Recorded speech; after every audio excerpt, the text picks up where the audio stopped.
Halo sahabat Merdeka Belajar, kali ini kita akan membahas materi yang berjudul Mewujudkan Persatuan dan Kebanggaan sebagai Bangsa, Wujud Nilai Kebangkitan Nasional. 1. Mewujudkan Persatuan Indonesia. Berdasarkan istilah, persatuan dan kesatuan berasal dari kata satu yang berarti utuh atau tidak terpecah-pecah. Persatuan dapat diartikan sebagai perkumpulan dari berbagai komponen yang membentuk menjadi satu. Kesatuan merupakan hasil perkumpulan tersebut yang telah menjadi satu dan utuh. Dengan demikian, kesatuan erat hubungannya dengan keutuhan. Persatuan dan kesatuan mengandung arti bersatunya macam-macam corak yang beraneka ragam menjadi satu kebulatan yang utuh dan serasi. Pada masa perjuangan kemerdekaan Indonesia, pengertian persatuan Indonesia adalah sebagai faktor kunci, yaitu sebagai sumber semangat, motivasi, dan penggerak perjuangan Indonesia. Hal itu tercantum dalam pembukaan Undang-Undang Dasar 1945 yang berbunyi, dan perjuangan pergerakan Indonesia telah sampailah pada saat yang berbahagia dengan selamat sentosa mengantarkan rakyat Indonesia ke depan pintu gerbang kemerdekaan negara Indonesia yang merdeka, bersatu, berdaulat, adil, dan makmur. Adapun tahapan-tahapan pembinaan persatuan bangsa Indonesia yang paling menonjol ialah sebagai berikut. 1. Perasaan senasib. 2. Kebangkitan nasional. 3. Sumpah Pemuda. 4. Proklamasi Kemerdekaan. Marilah kita bahas satu persatu tahapan-tahapan pembinaan persatuan bangsa Indonesia yang paling menonjol tersebut. Yang pertama yaitu perasaan senasib. Maksudnya adalah perasaan senasib sebagai bangsa akan meningkatkan rasa persatuan seluruh rakyat Indonesia. Perasaan senasib dapat muncul karena faktor keterkaitan terhadap tempat kelahiran atau menghadapi suatu masalah tertentu. Dalam kurun sejarah, bangsa Indonesia pernah menjadi bangsa terjajah. Kondisi ini mendorong perasaan senasib bagi bangsa Indonesia.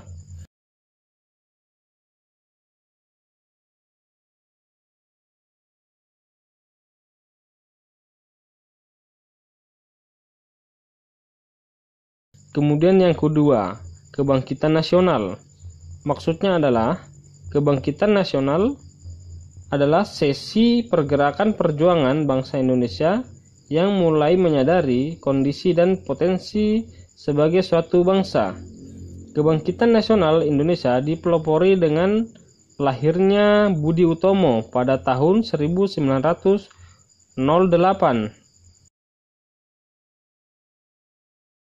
Ciri dari kebangkitan nasional adalah perjuangan bangsa Indonesia lebih diwarnai perjuangan untuk kepentingan nasional, bukan hanya kepentingan daerah. Kemudian yang ketiga yaitu Sumpah Pemuda.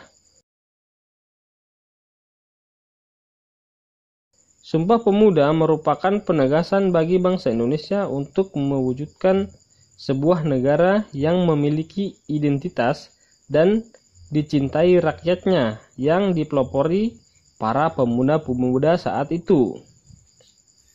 Kemudian yang keempat, Proklamasi Kemerdekaan. Proklamasi Kemerdekaan tanggal 17 Agustus 1945 merupakan titik puncak perjuangan rakyat Indonesia. Dalam hal kehidupan berbangsa dan bernegara, kita perlu mengangkat kembali nilai-nilai semangat perjuangan, khususnya nilai-nilai yang terkandung dalam Undang-Undang Dasar Negara Republik Indonesia tahun 1945.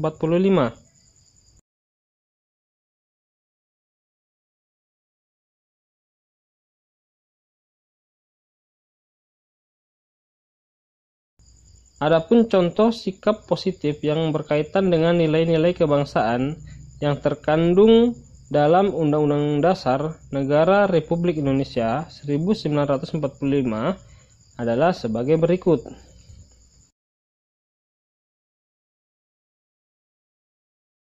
1. Nilai religius.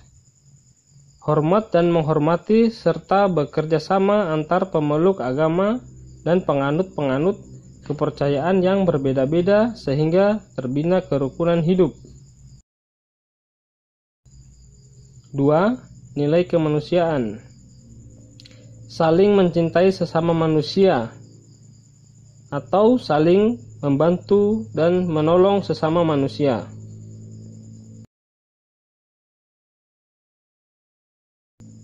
Kemudian yang ketiga, nilai produktivitas.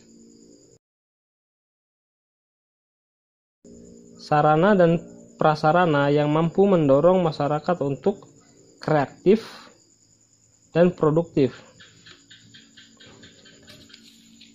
4. Nilai keseimbangan. Misalnya menjalankan hak dan kewajiban sebagai warga negara yang proporsional, tidak memaksakan kehendak, saling toleransi, tolong-menolong, rukun, damai, menghormati, dan lain-lain. 5. Nilai demokrasi. Kedaulatan berada di tangan rakyat, berarti setiap warga negara memiliki kebebasan yang bertanggung jawab terhadap penyelenggaraan pemerintahan sehingga dapat mewujudkan persatuan dan kesatuan Indonesia. 6. Nilai kesamaan derajat. Setiap warga negara memiliki hak, kewajiban, dan kedudukan yang sama di depan hukum, mendapat pendidikan dan pelayanan kesehatan, serta aman dari ancaman ketakutan.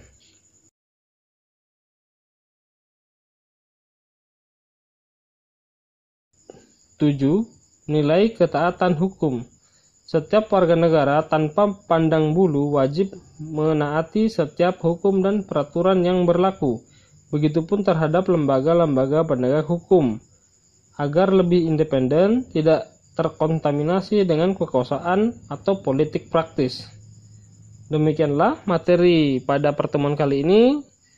Saya akhiri wabillahi taufiq wal hidayah. Assalamualaikum warahmatullahi wabarakatuh.